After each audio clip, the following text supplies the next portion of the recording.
ಶ್ರೀ ಗುರುಭ್ಯೋ ನಮಃ. ಹರಿ ಓಂ. ಸೃಷ್ಟಿಸ್ಥಿತ್ಯಪ್ಯಜೇಹಾ ನಿಯತಿದೃಶಿತಮೋ ಬಂಧಮೋಕ್ಷಾಶ್ಚ ಯಸ್ಮಾತ್ ಅಸ್ಯ ಶ್ರೀ ಬ್ರಹ್ಮರುದ್ರಪ್ರಭೃತಿಸುರನರದ್ವಿಷಶತ್ರುವಾತ್ಮಕಸ್ಯ ವಿಷ್ಣೋರ್ವ್ಯಸ್ತಾಃ ಸಮಸ್ತಾಃ ಸಕಲಗುಣನಿಧಿಃ ಸರ್ವದೋಷವ್ಯಪೇತಃ ಪೂರ್ಣಾನಂದಾವ್ಯಯೋ ಯೋ ಗುರುರಪಿ ಪರಮಶ್ಚಿಂತಯೇತಂ ಮಹಾಂತಂ. ಜನ್ಮಾದ್ಯಸ್ಯ ಯತೋನ್ಮಯಾದಿತರತಶ್ಚಾರ್ಥೇಷ್ವಭಿಜ್ಞಸ್ವರಾಟ್ ತೇನೇ ಬ್ರಹ್ಮಹೃದಾಯ ಆದಿಕವಯೇ ಮುಹ್ಯಂತಿ ಯಂ ಸೂರಯಃ ತೇಜೋ ವಾರಿಮೃದಾಂ ಯಥಾ ವಿನಿಮಯೋ ಯತ್ರ ತ್ರಿಸರ್ಗೋ ಮೃಷಾ ಧಾಮ್ನಾ ಸ್ವೇನ ಸದಾ ನಿರಸ್ತಕುಹಕಂ ಸತ್ಯಂ ಪರಂ ಧೀಮಹಿ. ಧರ್ಮ ವಿಜ್ಞಾನ ವೈರಾಗ್ಯ ಪರಮೈಶ್ವರ್ಯಶಾಲಿನಃ ಆನಂದತೀರ್ಥ ಭಗವತ್ಪಾದಾನ್ ವಂದೇ ನಿರಂತರಂ. ಆನಂದತೀರ್ಥೋಪದಿಷ್ಟೋ ನಿಧಿರ್ನಾರಾಯಣಃ ಪ್ರದರ್ಶಿತೋ ಯೇನ ಸಮ್ಯಕ್ ಜಯತೀರ್ಥಂ ತಮಾಶ್ರಯೇ. ನೌಮಿನ್ಯಾಯಸುಧಾದಿಕೃಜ್ಜಯಮುನೀನ್ ಶ್ರೀಪಾದರಟ್ಸನ್ಮಣೀನ್ ವ್ಯಾಸಾರ್ಯಾನ್ ವಿವಿಧಾಗಮಬ್ಧಿವಿಹರಾನ್ ಶ್ರೀಪಾದಿರಾಜಾನಪಿ ವಂದೇ ಹಂಸವರನ್ ರಘುತ್ತಮಗುರೂನ್ ವೈದಗ್ಧ್ಯಪಾರಾಂ ನಿಧೀನ್ ಶ್ರೀ ಸತ್ಯವ್ರತರಾಘವೇಂದ್ರಮುನಿಪಾನ್ ಸದ್ಬೋಧಸಧ್ಯಾನಪಾನ್ ಸತ್ಯಾಭಿಜ್ಞಕರಾಬ್ಜೋತ್ಥಾನ್ ಪಂಚಾಶದ್ವರ್ಷಪೂಜಕಾನ್ ಸತ್ಯಪ್ರಮೋದತೀರ್ಥಾರ್ಯಾನ್ ನೌಮಿನ್ಯಾಯಸುಧಾರತಾನ್.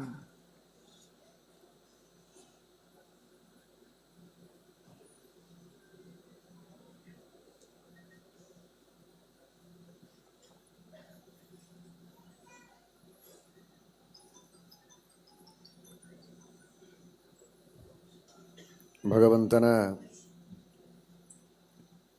ದಿವ್ಯವಾದ, ಅದ್ಭುತವಾದ, ಅಚಿಂತ್ಯವಾದ ಮಹಿಮೆಯನ್ನು ಶ್ರೀಮದ್ ಭಾಗವತ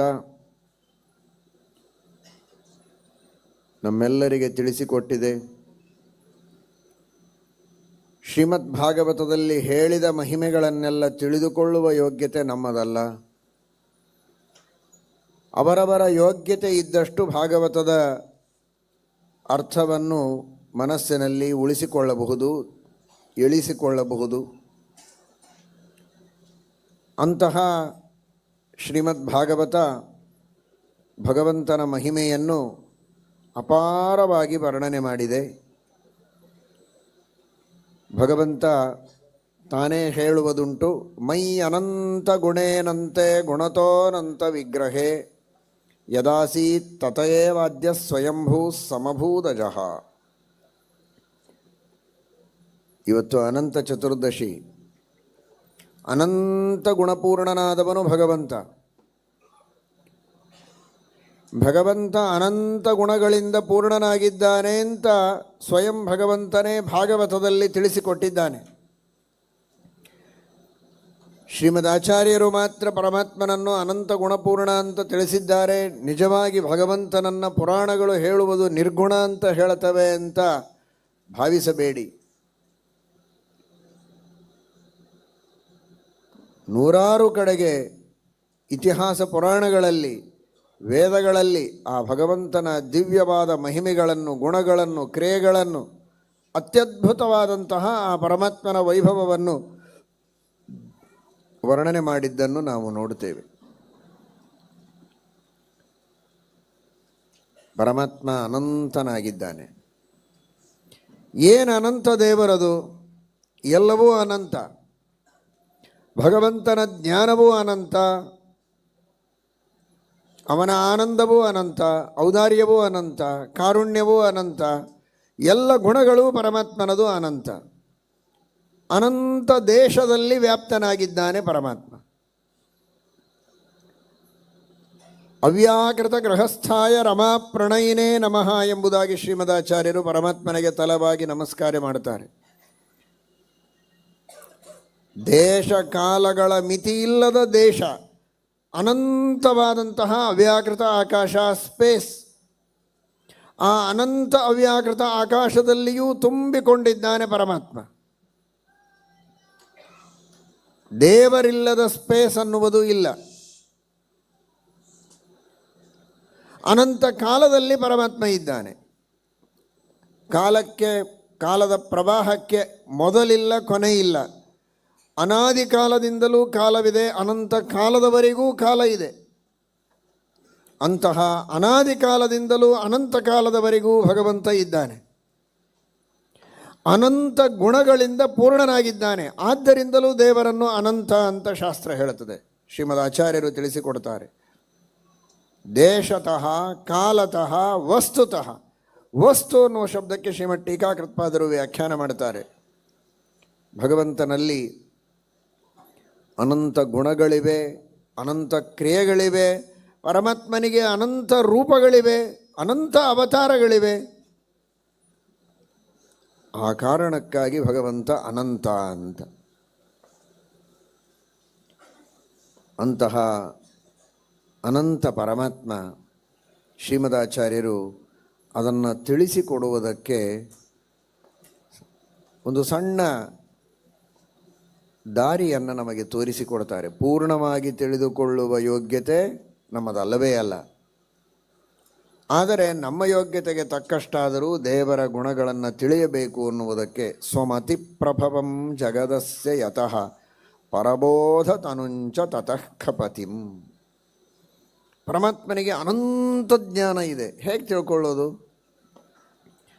ಅದಕ್ಕೆ ಶ್ರೀಮದಾಚಾರ್ಯರಂದರು, ನೋಡಿ, ಒಂದು ಸಣ್ಣ ವಸ್ತುವನ್ನು ನಿರ್ಮಾಣ ಮಾಡಬೇಕಾದರೆ ಅದರ ಬಗ್ಗೆ ಪರಿಜ್ಞಾನ ಇರಬೇಕು ಮನುಷ್ಯನಿಗೆ, ವ್ಯಕ್ತಿಗೆ, ಒಬ್ಬ ಪುರುಷನಿಗೆ, ಚೇತನನಿಗೆ.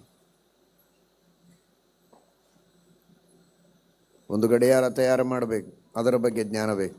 ಒಂದು ಮೈಕು, ಒಂದು ಮಡಿಕೆ, ಒಂದು ಮನೆ ಕಟ್ಟಬೇಕು, ಅಡಿಗೆ ಮಾಡಬೇಕು, ಒಂದು ಪುಸ್ತಕ ಬರೀಬೇಕು. ಏನು ಮಾಡಬೇಕಂದ್ರೂ ಕೂಡ ಅದರ ಬಗ್ಗೆ ಚೆನ್ನಾಗಿ ಜ್ಞಾನ ಇರಬೇಕು. ಗಡಿಯಾರವನ್ನು ಮಾಡಬೇಕು ಅಂದರೆ ಗಡಿಯಾರದ ಜ್ಞಾನ ಇದ್ದರೆ ಅಲ್ಲ. ನಮಗೆಲ್ಲ ಗಡಿಯಾರ ಅಂದರೆ ಏನು ಅಂತ ಗೊತ್ತು, ಮಾಡಿ ಅಂದರೆ ಮಾಡಲಿಕ್ಕೆ ಬರೋದಿಲ್ಲ. ಹೇಗೆ ಮಾಡಬೇಕು ಅನ್ನುವುದು ಗೊತ್ತಾಗಬೇಕು. ಯಾವುದರಿಂದ ಅದನ್ನು ಮಾಡಬೇಕು, ಏನೆಲ್ಲ ಜೋಡಿಸಿದಾಗ, ಹೇಗೆ ಜೋಡಿಸಿದಾಗ ಆ ವಸ್ತುವಿನ ನಿರ್ಮಾಣವಾಗುತ್ತೆ, ಅದು ಗೊತ್ತಿರಬೇಕು. ಈ ಗಡಿಯಾರವನ್ನು ಮಾಡುವ ವ್ಯಕ್ತಿ ಅಥವಾ ಒಂದು ಮಡಿಕೆಯನ್ನು, ಮಣ್ಣಿನ ಪಾತ್ರೆಯನ್ನು ಮಾಡುವಂತಹ ವ್ಯಕ್ತಿಗೆ ಮಣ್ಣು ಗೊತ್ತಿದ್ದರೆ ಸಾಕು, ನೀರು ಗೊತ್ತಿದ್ದರೆ ಸಾಕು.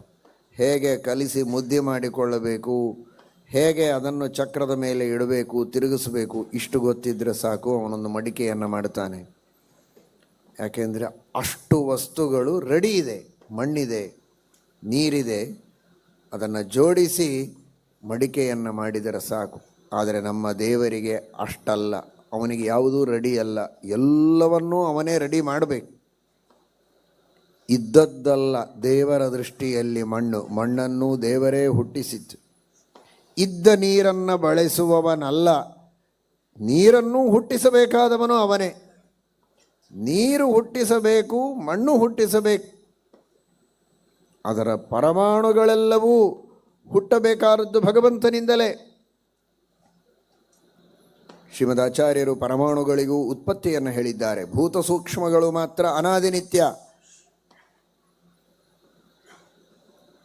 ಆ ಭೂತ ಸೂಕ್ಷ್ಮಗಳಿಂದ ನೀರು, ಮಣ್ಣಿನ ಪರಮಾಣುಗಳನ್ನು ಆರಂಭ ಮಾಡಿಕೊಂಡು ಎಲ್ಲವುಗಳನ್ನು ಹುಟ್ಟಿಸಿ ಮಣ್ಣು ನೀರುಗಳನ್ನು ಸಿದ್ಧ ಮಾಡುವುದು ಮಾತ್ರ ಅಲ್ಲ, ಮಣ್ಣಿನಲ್ಲಿ ನೀರಿನಲ್ಲಿರುವ ಗುಣಗಳನ್ನು ನಿಯಂತ್ರಣ ಮಾಡೋದು, ಅವುಗಳನ್ನು ಅಲ್ಲಿ ಹುಟ್ಟಿಸೋದು, ಉಳಿಸೋದು, ಅದರ ಉಪಯೋಗ ಆಗುವಂತೆ ಮಾಡುವುದು, ಅದೂ ಭಗವಂತನದೇ. ಹಾಗಾದರೆ ಕುಂಬಾರನಿಗೆ ಒಂದು ಮಡಿಕೆಯನ್ನು ಮಾಡುವುದಕ್ಕೆ 10 ಜ್ಞಾನ ಸಾಕಾದರೆ ಭಗವಂತನಿಗೆ ಒಂದು ಮಡಿಕೆಯನ್ನು ಮಾಡುವುದರ ಹಿನ್ನೆಲೆಯಲ್ಲೇನೆ ಅನಂತ ಜ್ಞಾನ ಇದೆ ಎನ್ನುವುದನ್ನು ತಿಳಿಯಿರಿ. ಅನಂತ ಚತುರ್ದಶಿಯ ದಿನ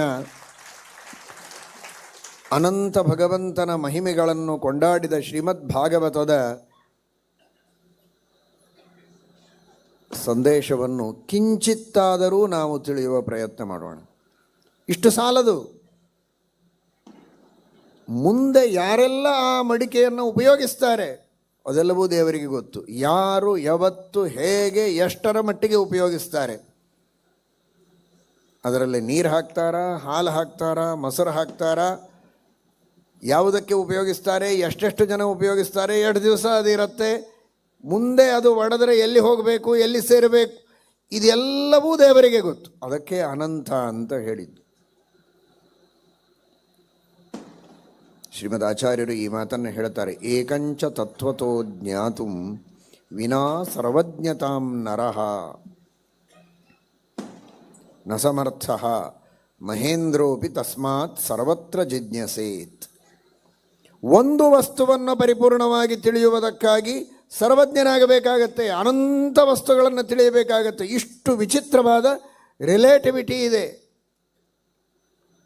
ಆ ಅನಂತ ವಸ್ತುಗಳನ್ನು ತಿಳಿದವನು, ಅನಂತ ಜ್ಞಾನವನ್ನು ಪಡೆದುಕೊಂಡವನು, ಒಂದೊಂದು ವಸ್ತುವಿನ ಹಿನ್ನೆಲೆಯಲ್ಲಿಯೂ ದೇವರು. ಇದು ಬರೀ ಜ್ಞಾನಕ್ಕೆ ಮುಗಿಯೋದಿಲ್ಲ, ತಿಳಿದರೆ ಸಾಲದು, ಅದೆಲ್ಲವನ್ನು ನಿರ್ಮಾಣ ಮಾಡುವ ಇಚ್ಛೆ ಬೇಕು, ಅದಕ್ಕೆ ಪ್ರಯತ್ನ ಬೇಕು.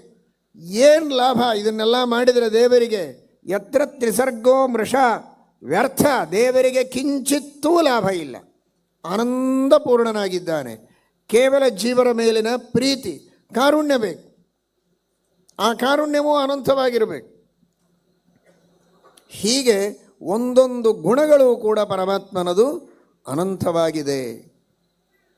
ಸ್ವಮತಿ ಪ್ರಭವಂ ಜಗದಸ್ಯ ಯತಃ ಪರಬೋಧತನುಂಚ ತತಃ ಖಪತಿಂ. ಅಂತಹ ಅನಂತ ಜ್ಞಾನಾದಿ ಗುಣಗಳಿಂದ ಪರಿಪೂರ್ಣನಾದವನು. ಅವನ ಕ್ರಿಯೆಗಳೂ ಅನಂತ. ಅನಂತ ಜೀವರಾಶಿಗಳಲ್ಲಿದ್ದು ಅವರೆಲ್ಲ ಮಾಡುವ ಕಾರ್ಯಗಳನ್ನು ತಾನೇ ಮಾಡಿಸ್ತಾನೆ ಅಂತ ಒಂದೇ ತಿಳಿದರೆ ಸಾಕು. ಒಬ್ಬೊಬ್ಬ ಜೀವನು ಅನಾದಿ ಕಾಲದಿಂದ ಅನಂತ ಕಾಲದವರೆಗೆ ಅನಂತ ಕ್ರಿಯೆಗಳನ್ನು ಮಾಡ್ತಾನೆ. ಅದೆಲ್ಲವನ್ನು ದೇವರು ಮಾಡಿಸ್ತಾನೆ ಅಂದರೆ ಒಬ್ಬ ಜೀವನೊಳಗಿದ್ದ ದೇವರ ಕ್ರಿಯೆಗಳೇ ಅನಂತ ಆದವು. ಅಂತಹ ಜೀವರೇ ಅನಂತ ಇದ್ದಾರೆ. ಎಷ್ಟು ಅನಂತ ಇದ್ದಾರೆ ಅದನ್ನು ಶ್ರೀಮದಾಚಾರ್ಯರು ಹೇಳ್ತಾರೆ. ಪರಮಾಣು ಪ್ರದೇಶೇಪಿ ಹ್ಯನಂತಹ ಜೀವರಾಶಯ. ಒಂದು ಪರಮಾಣು ಇರುವಂತಹ ಸ್ಥಳದಲ್ಲಿ ಅನಂತ ಜೀವರಾಶಿಗಳು ಪರಮಾತ್ಮನ ಅಚಿಂತ್ಯ ಅದ್ಭುತ ಶಕ್ತಿಯಿಂದಿದ್ದಾರೆ. ಕಾಲಾನಂತ್ಯಕ್ಕಿಂತಲೂ ಜೀವಾನಂತ್ಯ ಹೆಚ್ಚು ಅಂತ ಹೇಳ್ತಾರೆ. ಎಷ್ಟು ಕ್ಷಣಗಳಿವೆ, ಅನಂತ ಕ್ಷಣಗಳಿವೆ. ಆದರೆ ಅದಕ್ಕಿಂತ ಹೆಚ್ಚು ಅನಂತ ಯಾರು ಅಂದರೆ ಜೀವರು. ಅಂತಹ ಅನಂತಾನಂತ ಜೀವರಿದ್ದಾರೆ. ಒಬ್ಬೊಬ್ಬರಿಗೂ ಅನಾದಿ ಕಾಲದಿಂದ ಅನಂತ ಕಾಲದವರೆಗೆ ಅನಂತ ಕ್ರಿಯೆಗಳಿವೆ. ಅದೆಲ್ಲವನ್ನು ಒಬ್ಬ ದೇವರು ತಾನು ಒಬ್ಬೊಬ್ಬ ಜೀವರಲ್ಲೇ ಅಂತರ್ಯಾಮಿಯಾಗಿ ಮಾಡಿಸ್ತಾನೆ ಅಂದರೆ ಭಗವಂತನ ಒಬ್ಬ ಜೀವನೊಳಗೆ ಇದ್ದು ಮಾಡಿಸುವ ಕ್ರಿಯೆಗಳು ಅನಂತವಾಯಿತು. ಅಂತಹ ಅನಂತ ಅನಂತ ಕ್ರಿಯೆಗಳು, ಅನಂತ ಗುಣಗಳು, ಒಂದೊಂದು ಗುಣವೂ ಅನಂತ ಅಪಾರ. ಅನಂತ ದೇಶದಲ್ಲಿ ವ್ಯಾಪ್ತನಾಗಿದ್ದಾನೆ, ಅನಂತ ಕಾಲದಲ್ಲಿ ವ್ಯಾಪ್ತನಾಗಿದ್ದಾನೆ. ಅನಂತ ಕರ್ಮಗಳನ್ನು ಮಾಡಿಸುವುದು ಮಾತ್ರ ಪರಮಾತ್ಮ ಅಲ್ಲ, ಮಾಡಿದ ಅನಂತ ಕರ್ಮಗಳಿಗೆ ಫಲವನ್ನು ಕೊಡುವವನು ಕೂಡ ಭಗವಂತ. ಅಂತಹ ಅದ್ಭುತವಾದ ಅನಂತ್ಯವನ್ನು ಪಡೆದ ಅನಂತ ಕರ್ಮಗಳಿಗೆ ಫಲವನ್ನು ಕೊಡುವಂತಹ ಸ್ವಾಮಿ. ಎಷ್ಟೆಷ್ಟೋ ಜನ್ಮಗಳಲ್ಲಿ ನಾವು ಕರ್ಮಗಳನ್ನು ಮಾಡಿರ್ತೇವೆ. ಮಾಡಿದಂತಹ ಕರ್ಮಗಳು ಏನು ಅಂತ ನಮಗೆ ಯಾರಿಗೂ ಗೊತ್ತಿಲ್ಲ.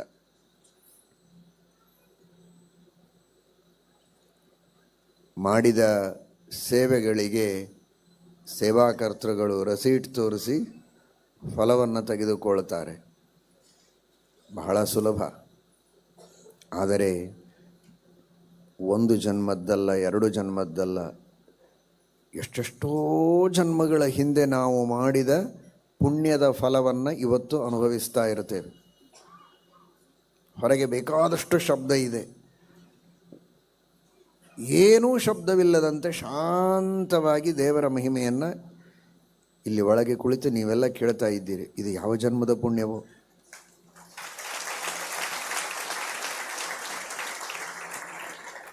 ಬಾಗಿಲೊಳಗೆ ಬರುವಾಗ ರಾಮ 18 ಜನ್ಮಗಳ ಹಿಂದೆ ನಾನೊಬ್ಬ ಬ್ರಾಹ್ಮಣನಿಗೆ ತಂಪಾದ ಪಾನೀಯ ಕೊಟ್ಟು ಒಳ್ಳೆ ಬಿಸಿಲಿನಲ್ಲಿ ಒಳಗೆ ಕರೆದು ಆತಿಥ್ಯ ಮಾಡಿದ್ದೆ. ಆ ಪುಣ್ಯದ ರಸೀಟ್ ಹೀಗಿದೆ, ಸ್ವಲ್ಪ ಎ ಸಿ ಹಾಲಲ್ಲಿ ನನಗೆ ಬಿಡ್ತೀಯಾ ಅಂತ ಯಾರಾದರೂ ಕೇಳಿ ಒಳಗೆ ಬಂದಿದ್ದೀರಾ? ಯಾರು ಕೇಳ್ತೇವೆ? ಯಾರಿಗೆ ಗೊತ್ತು? ಎಲ್ಲರೂ ಇನೋಸೆಂಟು. ಏನು ಮಾಡಿದ್ದೇವೆ ಏನು ಮಾಡಿಲ್ಲ ಗೊತ್ತಿಲ್ಲ. ಕೈ ಎತ್ತಿ ನಿಂತಿದ್ದೇವೆ ದೇವರ ಹತ್ರ ಅಷ್ಟೇ. ಯಾವುದಕ್ಕೂ ಪ್ರೂಫ್ ಇಲ್ಲ. ಪುಣ್ಯ ಮಾಡಿದ್ದಕ್ಕೂ ಪ್ರೂಫ್ ಇಲ್ಲ, ಪಾಪ ಮಾಡಿದ್ದಕ್ಕೂ ಪ್ರೂಫ್ ಇಲ್ಲ. ಆದರೆ ಭಗವಂತ ಮಾತ್ರ ಏನು ಗೊತ್ತಿಲ್ಲ, ನಾನು ಏನು ಮಾಡಿದರೂ ನಡೆಯುತ್ತೆ, ಇವರನ್ನೆಲ್ಲರನ್ನೂ ನರಕದಲ್ಲಿ ಹಾಕಿ ಸತಾಯಿಸೋಣ ಅಂತೇನಾದರೂ ದೇವರು ಸಂಕಲ್ಪ ಮಾಡಿದರೆ ಯಾರೂ ಅವನಿಗೆ ಪ್ರತಿ ಮಾಡುವವರಿಲ್ಲ, ಎದುರು ಮಾತನಾಡುವವರಿಲ್ಲ, ಶಕ್ತಿಯೇ ಇಲ್ಲ. ಅನಂತ ಶಕ್ತಿ ಪರಮಾತ್ಮ.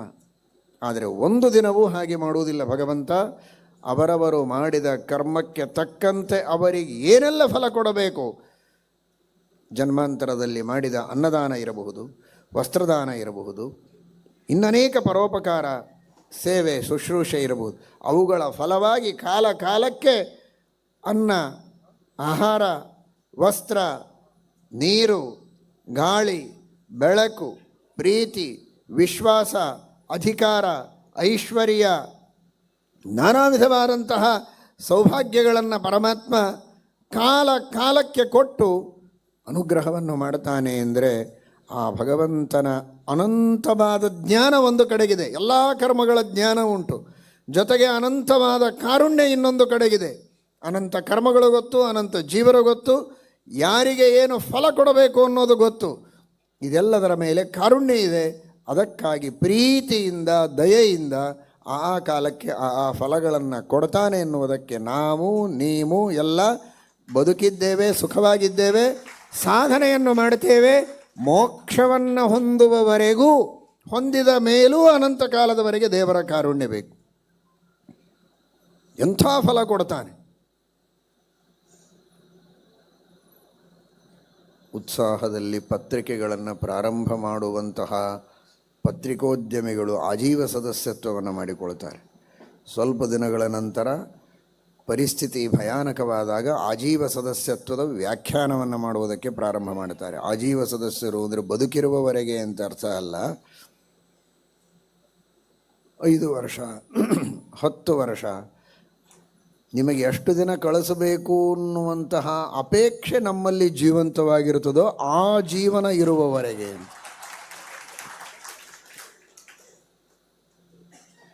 ಘೋಷಣೆ ಮಾಡಿದ, ಸಮಾಯಾತಯೇ ಮೋಕ್ಷ ಪದೇಚ್ಛವ ಅಂತ. ಅಯ್ಯೋ, ಇಷ್ಟೆಲ್ಲ ಜೀವರಿಗೆ ಅನಂತ ಕಾಲದವರೆಗೆ ಸುಖ ಕೊಡಬೇಕು, ಅವರಿಗೆ ಬೇಕಾದಂತಹ ಭೋಗಗಳನ್ನು ಕೊಡಬೇಕು. ಸ್ತ್ರೀಭಿರುವ, ಯಾನ ಇರುವ, ಜ್ಞಾತಿಭಿರುವ, ಅಜ್ಞಾತಿಭಿರುವ, ಅಷ್ಟೆಲ್ಲ ಯಾನಗಳನ್ನು, ಅಷ್ಟೆಲ್ಲ ವ್ಯವಸ್ಥೆಯನ್ನು, ಅಷ್ಟೆಲ್ಲ ಭೋಗ್ಯ ವಸ್ತುಗಳನ್ನು, ಅದು ಏನೋ ಒಂದು ಚೂರು ಪಾರು ರಜಸ್ಸು ತಮಸ್ಸು ಮಿಶ್ರ ಆಗದ ಶುದ್ಧ ಸತ್ವಾತ್ಮಕವಾದ ಅಷ್ಟೆಲ್ಲ ವಸ್ತುಗಳನ್ನು ಮ್ಯಾನುಫ್ಯಾಕ್ಚರ್ ಮಾಡೋದೇನು, ಇದೆಲ್ಲಿಯೇ ಹೊಸದಾದ ತಲೆಶೂಲೆ ಅಂತ ಸಾಕು.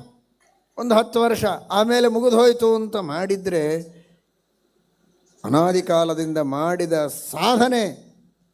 ಸಾಧನೆಯನ್ನು ಮಾಡಿದಂತಹ ಬಡಪಾಯಿಗಳಾದಂತಹ ಜೀವರು ಏನು ಮಾಡಲಿಕ್ಕೆ ಸಾಧ್ಯ? ಬಡಬಡಿಸ್ತಾ ಕೂಡಬೇಕು ಬಡಪಾಯಿಗಳಷ್ಟೇ. ಆದರೆ ಒಂದೂ ಸಂಕಲ್ಪಕ್ಕೆ ಆ ರೀತಿ ಪರಮಾತ್ಮ ಹಿಂದೆ ಸರಿಯದೆ, ಮೋಸ ಮಾಡದೆ, ವಂಚನೆ ಮಾಡದೆ, ಅನಂತ ಅಂದರೆ ಅನಂತ ಕಾಲದವರೆಗೆ ಪ್ರತಿಯೊಬ್ಬ ಜೀವರಿಗೂ ಕೂಡ ಸುಖವನ್ನು ಮೋಕ್ಷದಲ್ಲಿ ಕೊಡ್ತಾನೆ. ಅಂದರೆ ಆ ಕಾರುಣ್ಯ ಎಂಥದ್ದು, ಎಷ್ಟು ಅದ್ಭುತ! ಅನಂತ ಅನಂತ ಅನಂತ. ಶಾಂತವಾದ ಬುದ್ಧಿ, ಶಾಂತವಾದಂತಹ ವಿವೇಕ ಇರುವ ಉತ್ಪ್ರೇಕ್ಷೆ, ಊಹೆ ಎಲ್ಲವೂ ಶಾಂತ.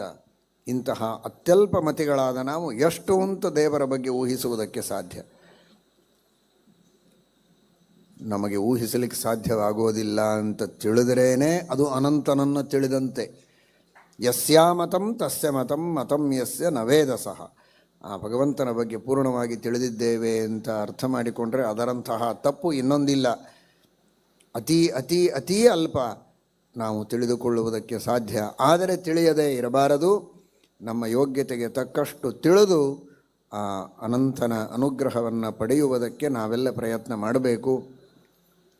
ಈ ದೃಷ್ಟಿಯಿಂದಲೇ ಯಾವುದೇ ಸತ್ಕರ್ಮವನ್ನು ಮಾಡಿದರೆ ಕೊನೆಗೆ ಅಚ್ಯುತಾಯ ನಮಃ, ಅನಂತಾಯ ನಮಃ, ಗೋವಿಂದಾಯ ನಮಃ ಅಂತ ಹೇಳಿ ಅಂತ ಶಾಸ್ತ್ರಜ್ಞರು ತಿಳಿಸಿಕೊಟ್ಟಿದ್ದಾರೆ. ಯಾಕೆ ಅಂದರೆ ನಾವು ಯಾವುದೇ ರೀತಿಯ ಅನುಸಂಧಾನದಿಂದ ವಿಧಿವಿಧಾನಗಳಿಂದ ಚ್ಯುತರಾಗದಂತೆ ತಕ್ಕ ಮಟ್ಟಿಗೆ ಕರ್ಮವನ್ನು ಮಾಡಿದ್ದು ನಿನ್ನ ಅನುಗ್ರಹದಿಂದ.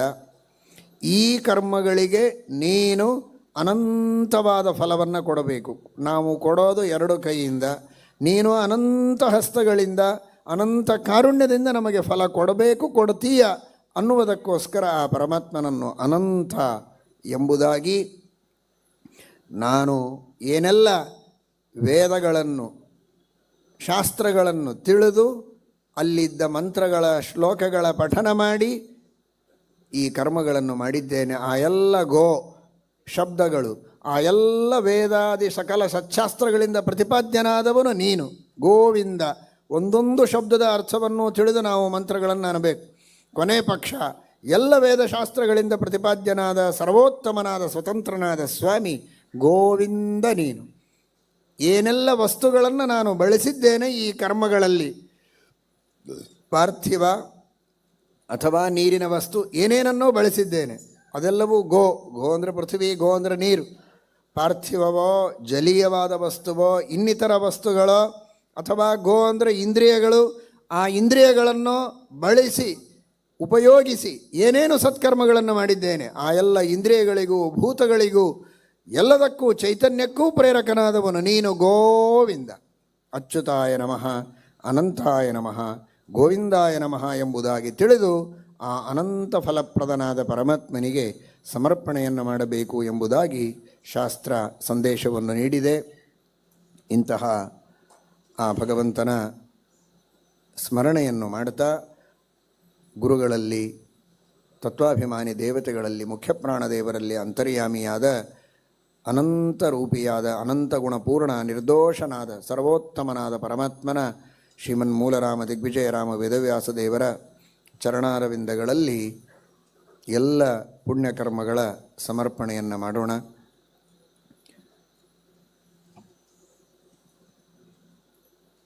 ಶ್ರೀಕೃಷ್ಣಾರ್ಪಣಮಸ್ತು.